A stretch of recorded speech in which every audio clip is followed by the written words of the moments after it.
السلام علیکم ورحمۃ اللہ وبرکاتہ۔ بسم اللہ الرحمن الرحیم۔ رب اشرح لی صدری ویسر لی امری واحلل عقدۃ من لسانی یفقہوا قولی رب زدنی علما اللہم فقہنا فی الدین آمین۔ جی پیارے بچوں، کیا حال ہے آپ کا؟ امید کرتی ہوں آپ سب بالکل خیریت سے ہوں گے۔ دعا ہے اللہ سبحانہ تعالیٰ ہمیشہ آپ کو اپنی حفظ و ایمان میں رکھے، آمین۔ آئیے بچوں، پارہ نمبر 22 کا آغاز کرتے ہیں۔ سورہ سبا کی آیت نمبر 10 اور 11 کا ترجمہ دیکھتے ہیں۔ ترجمہ یہ ہے: ہم نے داؤد علیہ السلام کو اپنی طرف سے بڑا فضل عطا کیا تھا۔ ہم نے پہاڑوں کو حکم دیا تھا کہ اے پہاڑوں، داؤد علیہ السلام کے ساتھ اللہ کی تسبیح اور حمد کرو، اور یہی حکم ہم نے پرندوں کو دیا تھا۔ ہم نے داؤد علیہ السلام کے لیے لوہے کو نرم کر دیا تھا تاکہ وہ اس لوہے سے زرہیں بنائے اور زرہ کی کڑیوں کو ٹھیک اندازے کے ساتھ جوڑے۔ اور داؤد علیہ السلام کو کہا، نیک عمل کرو، جو کچھ تم کرتے ہو میں اس کو دیکھ رہا ہوں۔ جی پیارے بچوں، ان آیات میں اللہ سبحانہ تعالیٰ حضرت داؤد علیہ السلام کا ذکر کر رہے ہیں کہ ہم نے انہیں بڑا فضل عطا کیا تھا۔ جی بچوں، اللہ سبحانہ تعالیٰ نے داؤد علیہ السلام کو نبوت، بادشاہت، طاقت و قوت اور خوبصورت آواز دی تھی۔ اللہ سبحانہ تعالیٰ نے داؤد علیہ السلام کو ایک معجزہ بھی عطا فرمایا تھا۔ جب کبھی وہ جنگل میں جا کر اللہ کے خوف سے روتے، تسبیح کرتے، خوبصورت آواز میں زبور پڑھتے تو بچوں پہاڑ بھی ان کے ساتھ تسبیح کرنے لگتے، اور سب پرندے ان کے ارد گرد جمع ہو کر تسبیح کرتے تھے۔ اللہ سبحانہ تعالیٰ نے اپنے خاص فضل سے ان کو یہ نبوت بھی دی، حکومت بھی دی۔ اور بچوں، پتہ ہے آپ کو، داؤد علیہ السلام بچپن میں حضرت محمد صلی اللہ علیہ وسلم کی طرح بکریاں چرایا کرتے تھے۔ جب بڑے ہوئے تو اللہ سبحانہ تعالیٰ نے ان کو اپنے دین کے کام کے لیے چن لیا۔ اللہ سبحانہ تعالیٰ آپ سب کو بھی چن لے، آمین۔ بچوں، آیت میں ہے ان کے لیے لوہا نرم کر دیا گیا تھا۔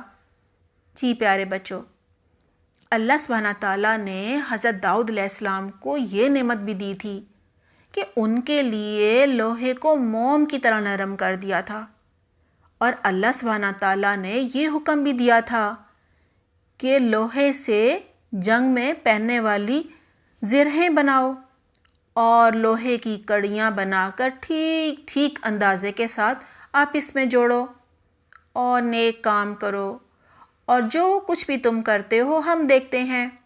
جی پیارے بچوں، آئیے دیکھتے ہیں ایک نبی اور بادشاہ ہوتے ہوئے داؤد علیہ السلام کو زرہ کیوں بنانی پڑی؟ بغوی رحمۃ اللہ علیہ کہتے ہیں، داؤد علیہ السلام جب بنی اسرائیل کے بادشاہ بنے تو وہ رات کو اپنا بھیس بدل کر، یعنی حلیہ بدل کر شہر میں نکلتے تاکہ کوئی ان کو پہچان نہ سکے، اور لوگوں سے پوچھتے تھے کہ بتاؤ تو صحیح، داؤد کیسا آدمی ہے، تمہاری اس کے بارے میں کیا رائے ہے؟ بچوں، سب داؤد علیہ السلام کی تعریف کرتے اور کوئی ان کو پہچان نہ پاتا کہ وہ خود ہی داؤد علیہ السلام ہے۔ کہا جاتا ہے بچوں، ایک روز اللہ سبحانہ تعالیٰ نے ایک فرشتہ انسانی شکل میں ان کے پاس بھیج دیا۔ جب حضرت داؤد علیہ السلام کی اس سے ملاقات ہوئی، یعنی فرشتے سے، تو انہوں نے وہی اپنے بارے میں سوال کیا کہ یہ تو بتاؤ داؤد کیسا آدمی ہے۔ بچوں، فرشتے نے کہا اگر داؤد میں ایک بات نہ ہو تو اچھا بادشاہ ہے۔ حضرت داؤد علیہ السلام یہ سنتے ہی بہت خوفزدہ ہو گئے اور پوچھا کون سی بات ہے؟ فرشتے نے کہا داؤد علیہ السلام خود بھی بیت المال سے کھاتے ہیں اور اپنے گھر والوں کو بھی بیت المال سے لے کر کھلاتے ہیں، یعنی سرکاری خرچے سے گھر کا خرچہ چلتا ہے۔ بچوں، یہ سننے کے بعد داؤد علیہ السلام نے اپنے رب سے دعا کی کہ مجھے رزق کمانے کا کوئی طریقہ بتا دے تاکہ مجھے بیت المال کی محتاجی نہ رہے، وہاں سے مجھے کچھ بھی لینا نہ پڑے۔ بچوں، اللہ سبحانہ تعالیٰ نے فوراً ان کی دعا قبول فرما لی اور لوہے کو ان کے لیے موم کی طرح نرم کر دیا۔ اور بچوں، اللہ نے ان کو زرہ بنانی بھی سکھا دی۔ اس طرح بچوں، حضرت داؤد علیہ السلام نے زرہ کی ایجاد کی۔ بچوں، زرہ جو ہے نا، وہ تانبے کا جالی دار کرتا ہوتا ہے جو جنگ میں دشمن کے وار سے بچنے کے لیے پہنا جاتا ہے۔ کہا جاتا ہے حضرت داؤد علیہ السلام کی ایک زرہ 6000 درہم تک میں فروخت ہوا کرتی تھی۔ بچوں، وہ اس کمائی کے 3 حصے کرتے تھے۔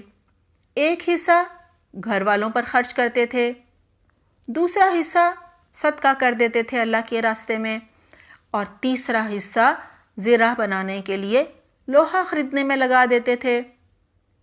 بچوں، ہمارے پیارے نبی حضرت محمد صلی اللہ علیہ وسلم فرماتے ہیں، اپنے ہاتھوں کی کمائی سے بہتر کسی نے کوئی کمائی کبھی نہیں کھائی۔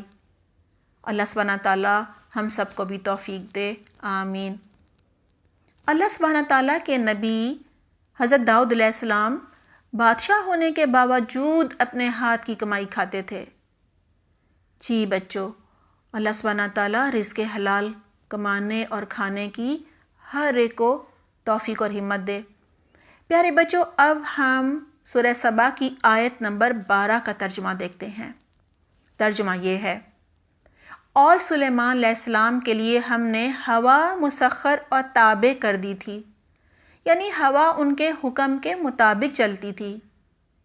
ہوا حضرت سلیمان علیہ السلام کو 1 مہینے کا سفر ایک صبح کے وقت میں کروا دیتی تھی اور 1 مہینے کا سفر شام کے وقت میں کروا دیتی تھی، اور ہم نے ان کے لیے تانبے کا چشمہ بہا دیا تھا، اور اللہ کے حکم سے جن حضرت سلیمان علیہ السلام کے کہنے کے مطابق ان کے سامنے کام کرتے تھے۔ اللہ سبحانہ تعالیٰ فرماتے ہیں، جنوں میں سے جو بھی ہمارا حکم نہیں مانتا تھا ہم اسے کہتے تھے کہ اب تم بھڑکتی ہوئی آگ کا مزہ چکھو۔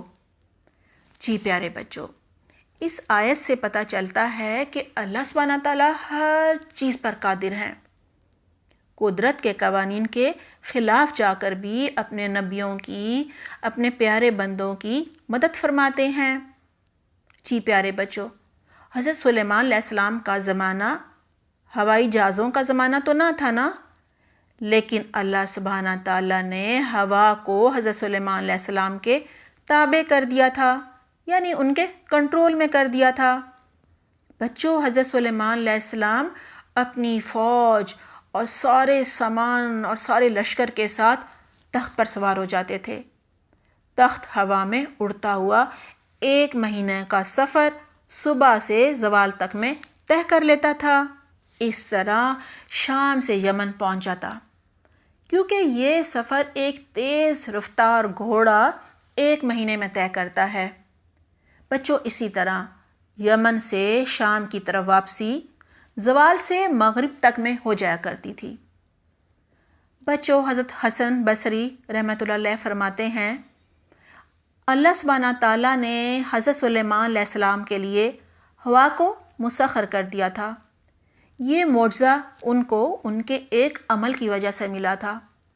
جی بچوں، ان کا عمل یہ تھا کہ ایک روز وہ اپنے گھوڑوں کا معائنہ کر رہے تھے، انسپیکشن کر رہے تھے۔ اس معائنے میں انہیں اتنا لطف آ رہا تھا، خوشی ہو رہی تھی کہ وہ عصر کی نماز پڑھنی ہی بھول گئے۔ انہیں بچوں نماز کے قضا ہونے کا بہت دکھ ہوا کہ انہوں نے کیا کیا؟ جی انہوں نے یہ کیا کہ گھوڑوں کو اللہ کی راہ میں ذبح کر دیا، کیونکہ بچوں سلیمان علیہ السلام کی شریعت میں گائے اور بیل کی طرح گھوڑے کی قربانی بھی جائز تھی۔ بچوں یہ گھوڑے خود سلیمان علیہ السلام کی ملکیت تھے، لہٰذا بیت المال کا تو کوئی نقصان نہ ہوا تھا۔